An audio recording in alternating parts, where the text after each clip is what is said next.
మనం రుణం తీర్చుకోలేనివేవి అంటే మూడే.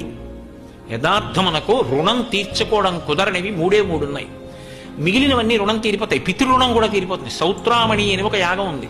ఆ యాగం చేశాడు అనుకోండి, పితృరుణం తీరిపోతుంది. మాతృరుణం మాత్రం ఏం చేసినా తీరదు. వేదంలో మాతృరుణం తీరడానికి మార్గం లేదు. అసలు అది తీరదు, ఎప్పటికీ తీరదు. అటువంటి మాతృరుణం తీర్చుకోలేడు, భూరుణము తీర్చుకోలేడు. అందుకు కాంచీపురం వెళ్ళి పృథ్వీలింగాన్ని దర్శనం చేస్తారు. అలా చేయకపోతే అన్యాయం అయిపోదు.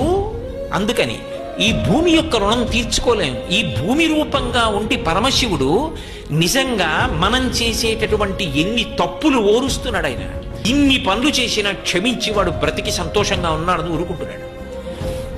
కాబట్టి భూమి యొక్క రుణం తీరదు, తల్లి రుణం తీరదు, గోవు యొక్క రుణం తీరదు. గోశాల కట్టి